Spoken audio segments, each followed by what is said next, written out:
극장에서 벌어진 지옥, 콜로라도 총기 난사 사건의 진실. 2012년 7월 20일 자정을 막 넘긴 시간, 미국 콜로라도주 오로라에 있는 한 멀티플렉스 극장 안은 다크 나이트 라이즈를 보기 위해 몰려든 관객들로 가득했습니다. 400여 명이 넘는 사람들이 팝콘을 들고 자리에 앉아 있었고, 대형 스크린 앞에서 DC 코믹스의 세계로 몰입해 있었습니다. 그 누구도 그 순간 스크린 뒤편에서 누군가가 현실의 공포를 준비하고 있을 줄은 상상도 하지 못했습니다. 그는 조용히 표를 사고 입장했습니다. 그러고는 상영 시작 전 극장을 빠져나가 D상구 문을 열어둔 채 주차장에 주차해둔 차로 향했습니다. 그리고 다시 돌아온 그는 사람이 아니었습니다. 방독면, 방탄 헬멧, 방탄조끼, 방탄목 보호대, 방탄 레깅스, 장갑까지 완전히 무장한 그는 최루탄과 연막탄 2개, AR-15 반자동 돌격소총, 12게이지 산탄총,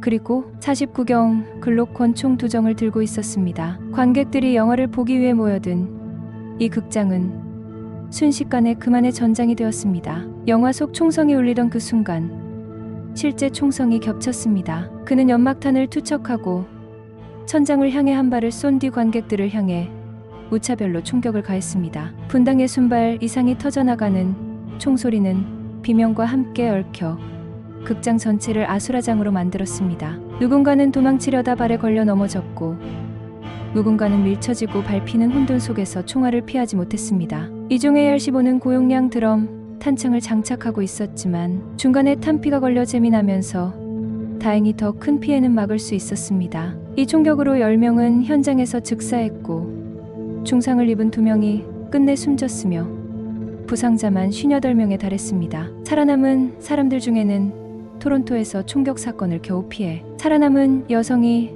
또다시 총에 맞아 목숨을 잃는 아이러니도 있었습니다. 경찰은 총격 발생 약 7분 후인 오전 00시 39분 영화관 뒤편 주차장에서 무장한 채 서 있는 남성을 체포했습니다. 그는 붉은 머리로 염색을 하고 있었고 체포에 일절 저항하지 않았습니다. 심지어 자신이 조커라고 주장하며 다크 나이트의 결말이 무엇이냐고 묻기도 했습니다. 그의 이름은 제임스 이건 홈스. 1987년생으로 UC 리버사이드에서 신경과학을 전공한 수재였습니다. 장학금을 받고 대학을 졸업한 뒤 콜로라도 대학교 덴버 캠퍼스의 박사과정에 진학했지만 성적은 급격히 하락했고 논문 자격 시험에 불합격한 이후 학업을 중단했습니다. 그의 주변인들은 그를 조용한 괴짜로 기억했고 범행을 암시할 만한 어떠한 징후도 찾지 못했다고 말했습니다. 그러나 수사 결과는 충격적이었습니다. 그의 아파트에는 사제폭탄 수십 개가 부비틀의 병태로 설치되어 있었고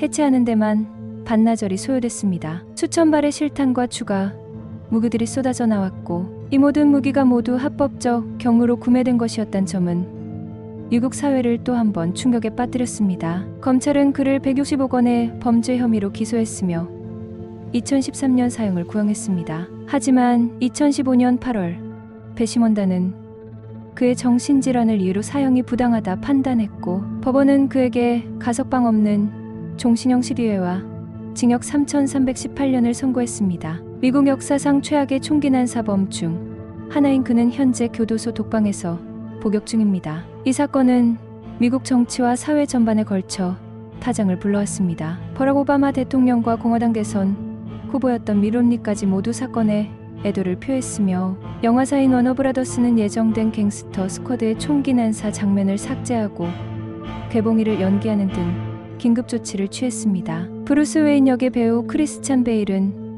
유족과 부상자들을 개인적으로 찾아가 위로했으며 음악가 한스 짐머는 추모 음악을 발표하기도 했습니다. 그러나 이 사건 이후 총기 규제에 대한 논의는 또다시 거센 반발에 부딪혔고 사건 직후 총기 판매량은 오히려 48%나 증가했습니다. 공포가 시장을 자극했고 규제 논의는 정치적 논쟁으로 흐지부지 묻혀버렸습니다. 그리고 사건으로부터 10년이 지난 2022년 7월 20일 오로라 극장 앞에는 조용한 추모식이 열렸습니다. 이곳은 아직도 조커 분장을 한 채 웃는 한 남성이 쏘아댄 총성의 잔향이 남아있는 장소로 기억되고 있습니다. 지금도 다크나이트 라이즈를 끝까지 보지 못한 수많은 관객들의 비명과 충격이 그 자리에 남아있는 듯합니다.